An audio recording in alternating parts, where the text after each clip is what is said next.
This show is sponsored by BetterHelp. Working with a therapist can help you get closer to the best version of you. I don't think I've recorded an episode of this podcast without encouraging you to consider seeking the support of a therapist. We weren't made to do this work all on our own. In my life, I've turned to therapy for help when I've been stuck in the midst of a challenging transition or simply needing a fresh perspective. And I also know how hard it can be to find the right fit, to find someone who's affordable, or to find someone who fits into your busy schedule. If you're thinking of giving therapy a try, BetterHelp is a great option. It's convenient, flexible, affordable, and entirely online. Just fill out a brief questionnaire to get matched with a licensed therapist. You can be sure to let them know that your faith is important to you. And you can switch therapists at any time for no additional charge. If you want to live a more empowered life, therapy can get you there. Visit betterhelp.com/bestofyou today to get 10% off your first month. That's BetterHelp, HELP.com/bestofyou.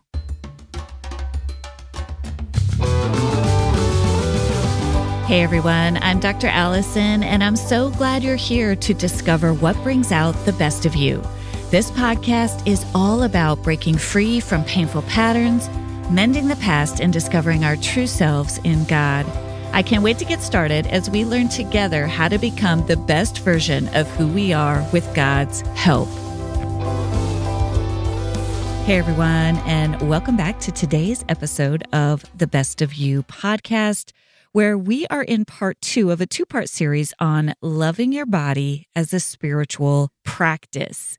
Before we get started, I want to remind you that I do send out an email newsletter every week with bonus content related to each episode. Almost always when I record one of these episodes, I realize that maybe a phrase or a word came up that didn't get explained clearly enough. So what I do in the weekly email is create some bonus content around some of those topics. So in order to subscribe to that, it's free. It comes out once a week. You go to my website, dralisoncook.com, and you'll see the free newsletter button right there. As my gift to you for signing up, you'll get 2 free ebooks, one on boundaries and one on comparing ourselves to others, as well as a guided prayer reflection that takes you through those steps that we covered in the Boundaries for Your Soul series. So you'll get those 3 free gifts when you subscribe to my weekly newsletter. My goal with this podcast, with everything I do, is to provide affordable resources to as many people as possible that brings together the best of what psychology and science are teaching us with Christian faith and practice. So all of this is free for you.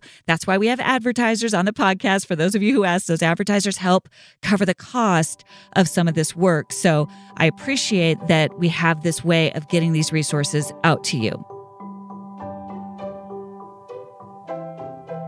Today, I want to talk about living in a body. It can be hard to live in a body, even a healthy body, even a body that you love, right? Our bodies require our attention. They require work. And frankly, I don't know that many folks, especially women, that have a really healthy relationship with their body. There are some, but so often our relationship with our body is fraught, even when we don't have a clinical diagnosis, even when we are, for the most part, maybe even relatively healthy physically or medically speaking, we still tend to have a pretty complicated relationship with our body. And here's the thing about these bodies that God gave us. This is going to be sort of a love letter to our bodies in today's podcast episode. Our bodies carry so much. Our bodies carry our pain.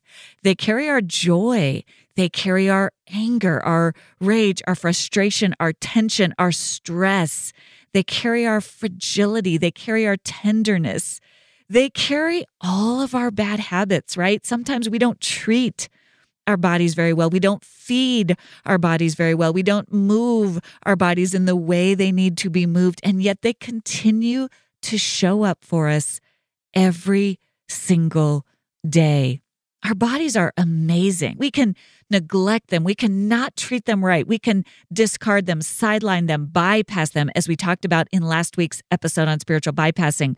We can ignore them, and they still show up for us every single day. Our bodies matter. They help us metabolize our emotions. They help us pray.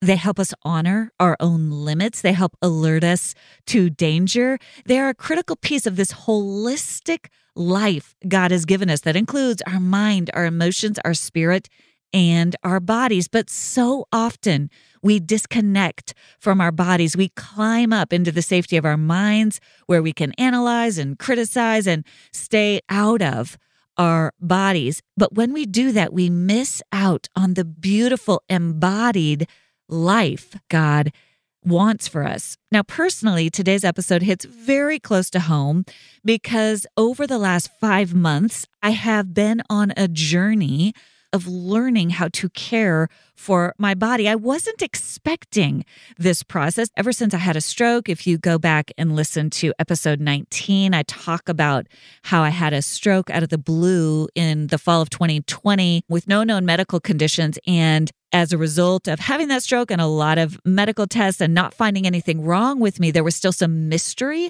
around what caused that. Now, prior to that time, I'd never really paid that much attention to my body. I've kind of been someone, to be honest with you, who has taken my body for granted. It's much easier for me to live a life inside my mind. I can sort of crawl up outside of my body and just mentally talk myself out of anything that my body is feeling or bypass my own body, my physical limitations. I've kind of known that I've done that, but up until I had that stroke and some serious medical issues, I didn't really do the things I know I've needed to do to care for my body. Well, fast forward to fall of 2022, and I just started to notice some things that didn't feel quite right. I was tired. It didn't feel like the tired of, I need a good night's sleep. My body wasn't working quite right. And so I decided to go off social media in November. That was what I thought was going to be my big detox. I knew I needed some time away, just some time to step back. That, again, social media can be, it has some good things. I've talked about it in the last few weeks. It's how I've met some really neat friends.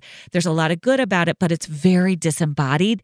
It's by nature very addictive. It's just such an easy way, especially at night, or especially when we're stressed or we're tired, or we're emotionally down or sad or feeling any way that we don't want to feel. It's such an easy way to pick up the phone and look for that dopamine hit, right, from social media. And I had fallen into that habit a little bit. I've had pretty good habits with it in the past, but during this season, I had fallen into that habit a little bit. So I thought, I'm going to just cut that out for a while, get back into some of these good habits. I thought it was going to be a quick fix.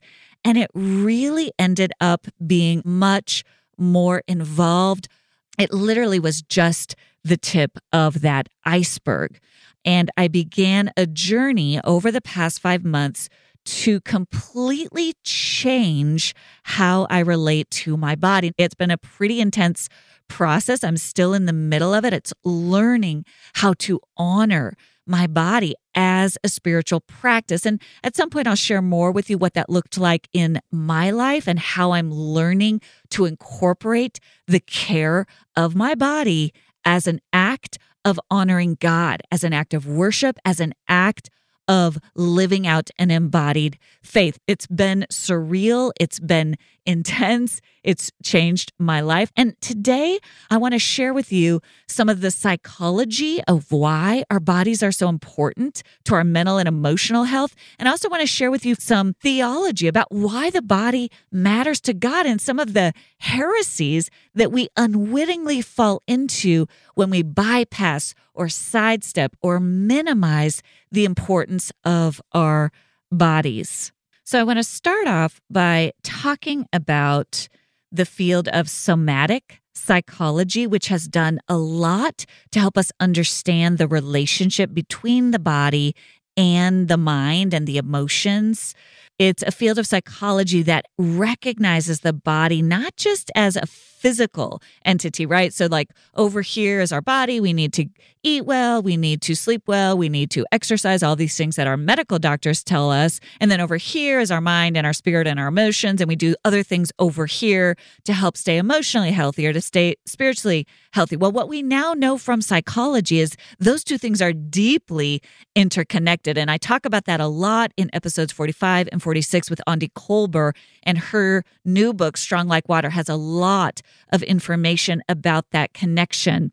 Here are some of the key principles that we have learned from psychology as it relates to the body. Number one, it's the role of the nervous system and how the nervous system is this key part of us that connects the mind, the emotions, the gut, which gets at what we eat, right? What we put into our bodies that literally sends signals all day long back up to our brain, which then influences our emotions, which then influences how we sleep. All of these things are interconnected. Number two, somatic psychology talks about the importance of paying attention to physical sensations that give us information about our external world. So, for example, tension in your body is a cue that you're tense, right? And that sounds obvious, but think about it for a minute. If you're going about your day and you're disconnected from your body, and then suddenly you notice that your shoulders are really hunched, that's a cue that you are not only disconnected from your body, but there's something that's bothering you. And so instead of trying to beat yourself up because you're not feeling well, or you're kind of in a bad mood, or maybe you're lashing out at your kids, or maybe you're feeling grumpy or off, what somatic psychology says is notice where the tension is in your body, and then maybe roll those shoulders that are tense, or maybe shake out those hands, or maybe wiggle those toes, right? Or stretch out those legs. And as you begin to release the tension in your body, start to notice what happens emotionally. And I'm telling you, it'll be surprising. I've been on a deep dive into this journey the last 5 months. You might notice tears start to come. You might notice, I don't want to do that because then I have to face the fact that I'm actually angry, right? So your body is holding that tension or that discomfort or that pain or that emotion on your behalf so that you don't have to consciously feel it. This is what I mean when I say our bodies are amazing, but our bodies also wear out. They need the rest of us to come online. They need us to work with them, not against them. And so as you start to notice where you hold tension in your body or pain in your body, maybe it's pain that comes from a medical diagnosis. Maybe it's pain that comes from stress or tension. It could be either one, but either way, your body's telling you something. Your body might be telling you, I need you to slow down. You're pushing me too hard. And you don't want to face that, and you don't want to name that, but your body needs you to pay attention. And it's giving you a signal through that pain instead of beating on yourself, which I have done so often, more often than I like to admit, and saying, come on, body, let's just get in line. Let's just give you some pseudo comfort by way of sugar, by way of comfort food, by way of a dopamine hit from social media, whatever the thing may be, to kind of whip you into shape instead of giving you the real comfort, the real help, the real nourishment you need. Body, I'm giving you a fake hit of something that only makes it worse in the long run. How often do we do that to our bodies instead of listening to them when they tell us, I'm tired. I need you to slow down. I need you to move me in a kind and tender way. I need you to provide me with actual nourishment instead of a quick hit. That's not what I need from you. My body says, I don't need that quick hit from you. I need real care. Number 3, what we've learned from somatic psychology and psychiatry is that trauma is stored in the body. Traumatic experiences that don't get metabolized. And what I mean by that is traumatic experiences that don't get witnessed and cared for, and where the emotion is allowed to flow through the body in a healthy way that is proportionate to the pain and the stress of the traumatic event, it gets stuck in the body. It's stored there. And this can affect not only our physical health, but our emotional health. So we have to learn to work with the body as we heal from trauma that's been stored there. For example, it can be stored through tension.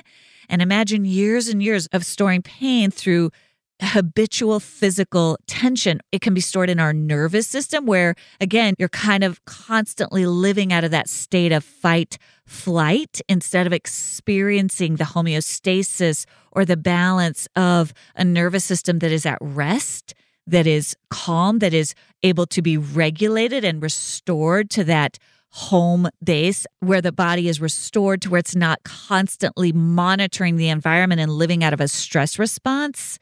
Trauma can disrupt bodily systems like digestion, like your immune system. There are so many ways that psychiatrists and medical doctors are seeing the impacts of trauma on the ways in which these systems function.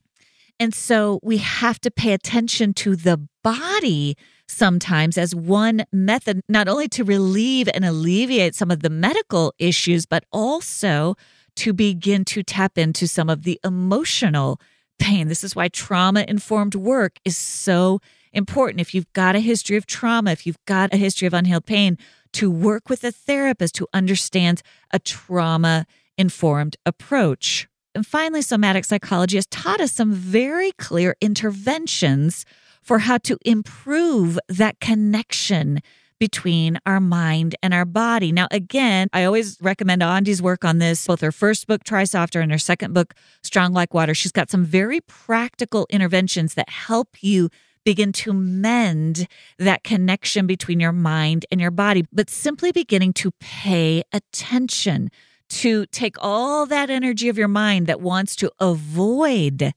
noticing what's happening in your body or bypass what's happening in your body and beginning to pay attention to your body as a spiritual practice. And at the end of this episode, I'm going to walk you through some of the things I've been doing as I've begun to pay attention to my physical body as a spiritual practice. Before we get there, I want to just briefly mention why this is all part of Orthodox Christian theology. This is not some woo-woo, new age thing, this idea of somatic psychology, this idea that our minds and our emotions and our spirit are all connected to this body that God gave us. This is as ancient as the days. This is not some new idea. Orthodox Christian theology has always taught that the body is an integral part of the human being. It is not separate from the soul or the spirit. We see this in numerous ways in scriptures. We see in John 14, where Jesus promises the coming of the Holy Spirit, that the Holy Spirit would dwell within us. We would no longer relate to God only as an external being separate from us, but that the Spirit of God would come to live within our bodies. We see this in 1 Corinthians 6:19 through 20, when Paul talks about the body being a temple of the Holy Spirit. Now, often we think about that in terms of morality, in terms of sexuality. That's the context in which Paul is talking. But I would argue that it goes beyond that. And I would say we see it most clearly in the life of Jesus. I mean, how amazing is it that God became a human body? Jesus is God in the flesh. Jesus lived in a body. Here are just some examples from early church fathers and mothers that show that this is not a new idea. St. John of Damascus, a Christian monk from the 8th century, wrote this beautiful phrase about the body, and I love this. He said, "The body is the envelope of the soul, which it serves to carry and to manifest. It is also the instrument of the soul, which it uses to affect whatever it desires," right? So it goes both ways, he's saying. The body is the envelope of the soul. It carries the soul. It's such a beautiful love letter to the body, right? That it carries our souls for us. What a gift. What a gift. We couldn't be on this earth without it. What a gift our bodies give to us. And then secondly, it's also the instrument of the soul. So as the mind wills, it acts through the body. And so we work together, all of these parts of us in harmony with each other. And he goes on to say, "Therefore, let us cherish the body as the divine workmanship that it is, and let us not defile it with impure thoughts and actions, but rather Let us make it a partner in our spiritual life. I love this. And then St. Teresa of Avila, Spanish mystic and Carmelite nun from the 16th century, says this: we are not angels, and our bodies are not separated from our souls. Indeed, our Lord himself has told us that we are not to kill the body. So we must try to make it holy and capable of serving God, so that when it is united with the soul, the two will make a perfect dwelling place for our Lord. So again, it's the body coming together as the envelope of the soul, and the two working together in this dance of harmony to both honor God and affect change in this world around us. So we need to honor this body, even as we want this body to help us do the work of honoring our minds, hearts, and souls. I am so excited about Organifi Glow. It's a delicious raspberry lemonade blend that hydrates the skin, moisturizes, and supports your body's natural collagen production and elasticity. Your best complexion starts on the inside. Drink this vegan superfood blend daily to help promote a radiant, refreshed look. Plus, it's rich in antioxidants to fight wrinkle-causing free radicals. Organifi has a ton of delicious Organifi blends you can try. Just add to water, stir with a spoon, and enjoy any time for more energy, nutrition, hormone balance, and peace of mind. They're a great way to jumpstart your morning, energize your afternoon, or nourish your evening in a healthy way without all the sugar. And the best part is that you can experience Organifi's high-quality superfoods without breaking the bank, with a price that works out to less than $3 a day. Head over to www.organifi.com/bestofyou and use code bestofyou for 20% off your entire order. That's www.organifi.com/bestofyou. When it comes to difficult circumstances, we've all heard the platitudes: no pain, no gain. What doesn't kill you makes you stronger. But if we spend our lives trying to be the strong one, we become exhausted, burnt out, and disconnected from our truest selves. What if it was different? Could there be a different way to be strong? Could strength mean more than pushing on and pushing through pain, bearing every heavy burden on our own? In Strong Like Water, my dear friend, author, and trauma therapist Aundi Kolber offers a framework for true flourishing. With each page, you'll learn how your nervous system shapes your experience so that we can move through pain instead of being stuck in it.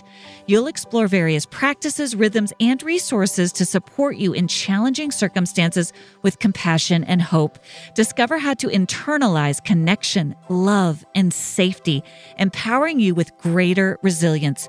We were made to be strong like water. Order Strong Like Water now, everywhere books are sold. Jesus spoke about the body in several occasions in the Gospels. In Matthew 10:28, he says, "Do not be afraid of those who kill the body, but cannot kill the soul. Rather be afraid of the one," meaning the enemy, "who can destroy both soul and body in hell." Now, oftentimes this verse can seem as if we're saying the soul is more important, right? So better to lose your body because your soul is actually more important. But that's not actually what Jesus is saying here. He's not saying that the body is not important. He's saying that the body will end at some point. But we also know from the life of Jesus that his very body was also resurrected. And there are a lot of really smart theologians that have a lot of thoughts on what it means to have a resurrected body. It's complicated and it's mysterious. It's hard to understand, right? What it will be like to be reunited with our bodies for all eternity. You know, you think about the kinds of questions that kids ask, and I love these questions when they say, well, what age will I be, right? When I have the resurrected body, what age will I be? It's hard for us to understand because we are so limited to these finite minds and these finite bodies. It's hard to understand the concept of eternity. But there are a couple things we do know. Jesus lived in a body. Jesus died in a body. And Jesus was resurrected in a body. According to the New Testament, when the disciples first saw Jesus in his resurrected body, it was clearly still his body. When they were on the road to Emmaus, when they encountered this man that they didn't quite recognize, so we know he didn't look exactly the same. There was something different. This is Luke 24:13-32. Then it says in John 20:19-23, later that same day, he showed them his wounds, right? So it was the same body, even though it looked a little different to them. He was in a body. And then on the ascension, when he goes up to heaven, his body goes with him. So there is some sense that the body is still a part of the picture, even after Jesus dies and is resurrected, which would suggest that our bodies will still be a part of the picture with us, not just for now, but for all of eternity.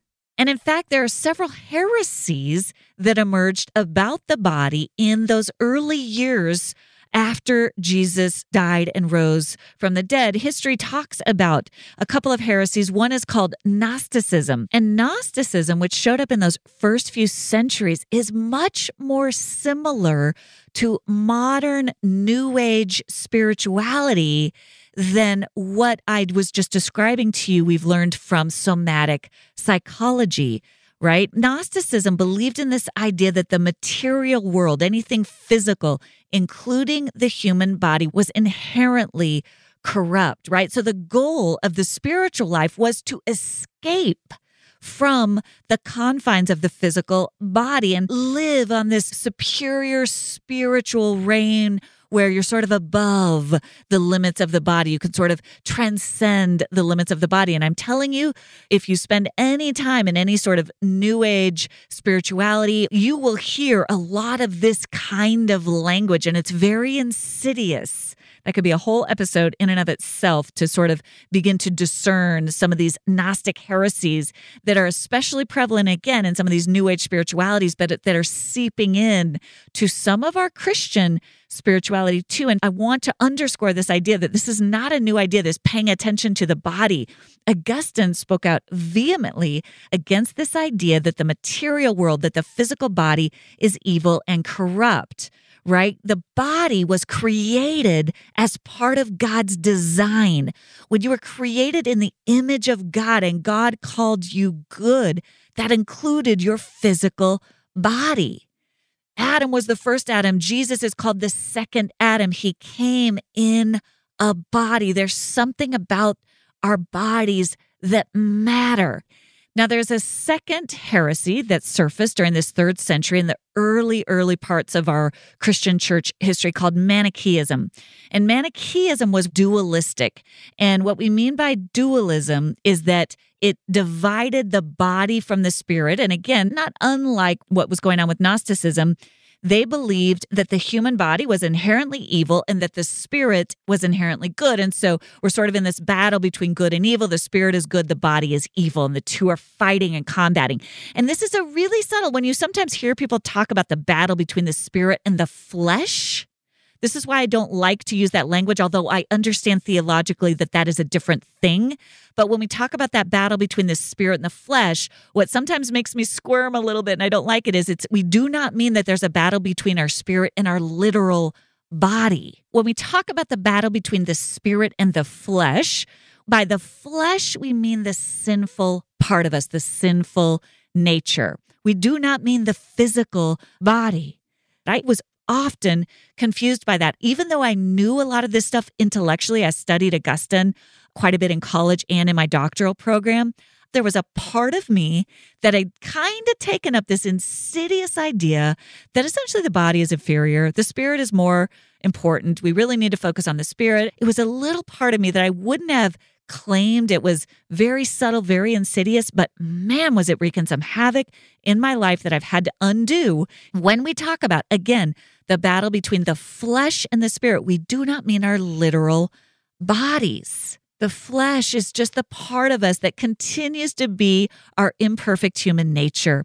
It continues to be where we carry woundedness, where we continue to sometimes want to go our own way, away from following Jesus, away from following God. It's not our physical bodies. Again, Augustine, who was a Manichaean himself before he converted, spoke out vehemently against this idea that the body is inherently evil and that we should escape it. He argued for the goodness of the physical world, including the human body that God created.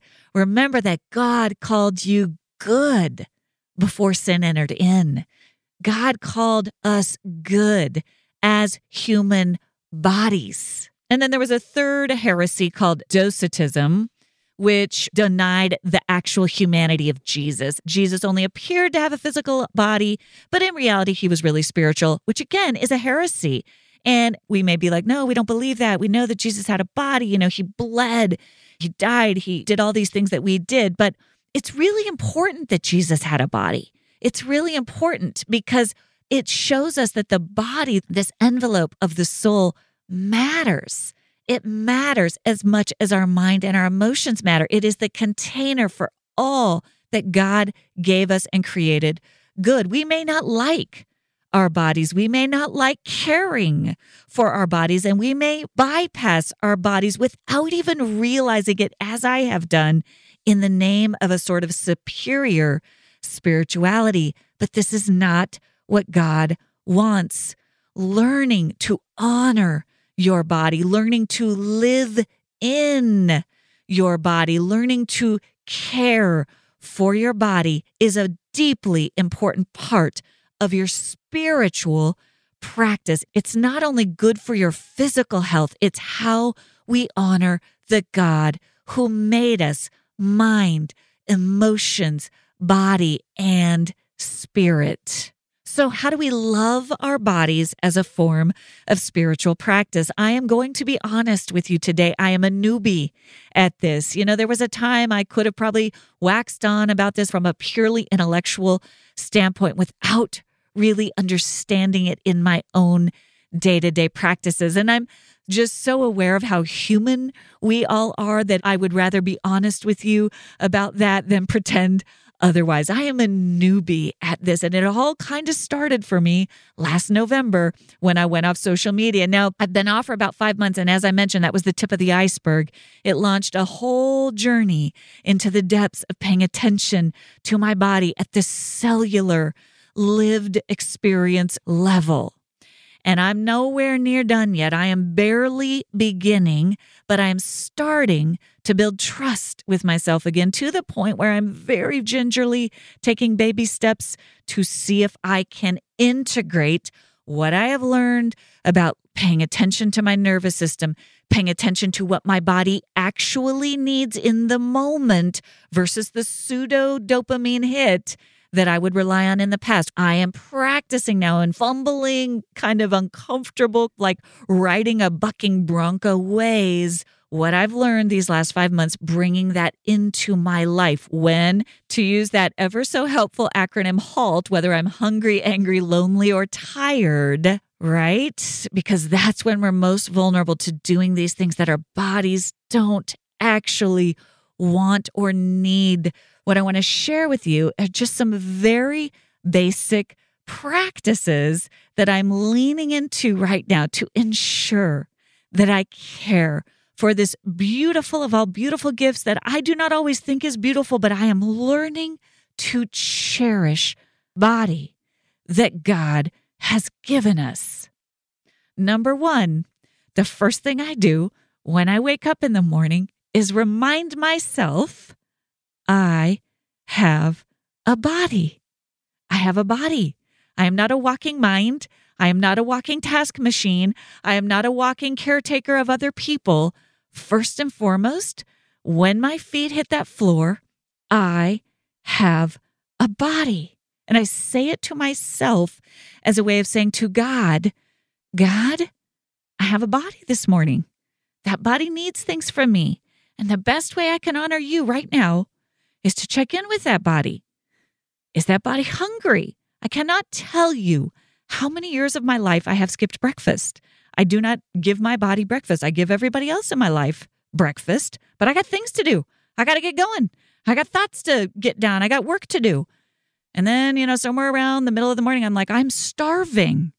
I didn't feed my body. So this is a radical new practice for me to hit the ground in the morning and go, I have a body. What does that body need? This is a spiritual practice. This changed everything for me. This is not, I need to go right into my prayer life. This is, God, I am honoring you first thing this morning by checking in with this body you've given me. this is not separate from my spiritual life. Is my body hurting? Is it sore? Did I get sleep? Does it need food? What food does it need? And then a process of what does my body want to eat first thing in the morning? What is healthy for it? Not just grabbing a fistful of something and calling that food or nourishment. This takes time. This takes attentiveness. This takes attunement. There are lots of parts of me that do not like this. I want to jump right into the work. I want to jump right into the caretaking of others. It takes space away from instantly jumping into caring for other people to say, I first need to care for my own body. This is hard for us as women. And it's so basic, and it is so not basic. Number 2, when throughout the day I notice myself reaching for those seemingly innocent go-to pick-me-ups, pausing, and it's not just about inhibiting an impulse, right? Or a compulsivity to reach for a phone or reach for a sugary snack or whatever it is, whatever the food is, whatever the thing is in that moment that feels good that we all know isn't actually what we need in that moment. It's more importantly, what is my body saying right now? A lot of times in my case, it's, oh my goodness, I have not literally moved my body from my computer for 3 hours. That is not only not healthy for my circulation, right? For a body that has literally had a clot that turned into a stroke. So it's not only that, it's my body wants to move. And then I'm learning, what does my body want? Because again, it's not willing control over the body from the mind, which is how I have perceived it in the past, which is I should exercise. I should now take a walk around the block. It's, hey, body, what do you want to do? And my body often wants to do kind of have some fun. It's like, I've been sitting here holding you up for 2 hours. Kind of want to move around. I want to stretch. Sometimes my body wants to dance, wants to put on some music, and wants to do a little 5-minute shakedown. Get out the tension, get out the anxiety, get out the frustration. It's been really fun to realize that my body kind of likes little mini solo dance parties throughout the day. Just shake it out. Rowena talked about this in episode 44 on anger when she talked about in her family, when her kids are getting angry, they shake it out and have a little anger dance party and just get the frustration out, put on some music. This has been really interesting for me to notice throughout the day that so often when I'm unconsciously reaching for something, the real need is that my body needs some attention. It needs to move. It needs to stretch. It needs to work out or metabolize some emotion that I'm having. Other things that my body likes, stretching, taking a walk when it's sunny outside. I'll look out the window and I'll just notice this longing in my body to just go be out in the sun with the dogs, kind of running around the yard, playing with them, throwing the ball, having some fun out in the sun. My body really likes that. Sometimes it wants a hot shower. Sometimes it wants to go to the gym where it can just kind of bake out, sweat out some of what it's been feeling. Breathing. Again, not just because my psychologist brain has told me, this is what you're supposed to do. You are supposed to take deep breaths. No, actually feeling in my body what it feels like to slow down my breathing, release some of that tension. This takes time. It's like a body timeout. Another thing that's been really fun is to think about kids.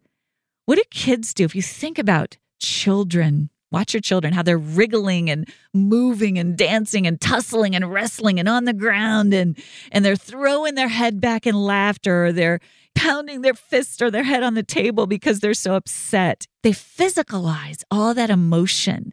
And so kind of reminding myself, what did I do as a kid? And remembering some of that in my body, to let the body get some of that out. Not just for the purpose of, okay, then I can do my work better, or then I'll be healthy, or then I'll have checked the box of being a healthier person. No, because there's joy in it.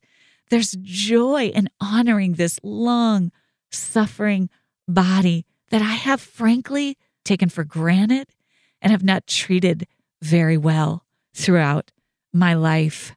I thought a lot about David And I'll be honest, when I think about David, I cannot help but think about that beautiful scene of Kevin Bacon's in the original Footloose movie. I went back and watched that scene because it's just so etched in my memory, and I'll link to it in the show notes because he talks about all three scriptures that I often think about when I think about this movement of the body as a form of worship, as a form of honoring God. And I'm going to close today by reading these scriptures to you. 2 Samuel 6. So David went to bring up the ark of God from the house of Obed-Edom to the city of David with rejoicing. When those who were carrying the ark of the Lord had taken 6 steps, he sacrificed a bull and a fattened calf. Wearing a linen ephod, David was dancing before the Lord with all his might, while he and all Israel were bringing up the ark of the Lord with shouts and the sounds of trumpets. I've heard that verse my whole life, but only now have I begun to glimpse and taste what it feels like to dance before the Lord, not always in joy, sometimes in anger, sometimes in sorrow, but that physical action of honoring God with my whole body. Ecclesiastes 3, again, I've read this one before, but I love it. There's a time for everything and a season for every activity under the heavens, a time to be born and a time to die, a time to plant and a time to uproot, a time to kill and a time to heal, a time to tear down and a time to build, a time to weep and a time to laugh, a time to mourn and a time to dance.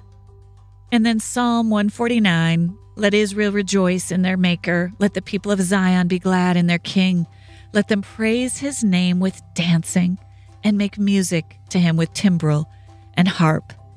There's so much to this spiritual life that we have. There's so much joy in it. There's so much yet to be discovered. I have been doing this work a long time, and there are some areas of this journey of healing that I am such a newbie. And it means that life is never boring. It is always an adventure. I'm learning how to dance and how to move my body as a spiritual practice before the Lord. And I pray for you on this day that you too will begin to love this body God has given you as a form of spiritual practice. Thank you for joining me for this week's episode of The Best of You. It would mean so much if you take a moment to subscribe. You can go to Apple, Spotify, Amazon Music, or wherever you listen to podcasts and click the plus or follow button. That will ensure you don't miss an episode, and it helps get the word out to others. While you're there, I'd love it if you leave your 5-star review. I look forward to seeing you back here next Thursday. And remember, as you become the best of who you are, you honor God, you heal others, and you stay true to your God-given self.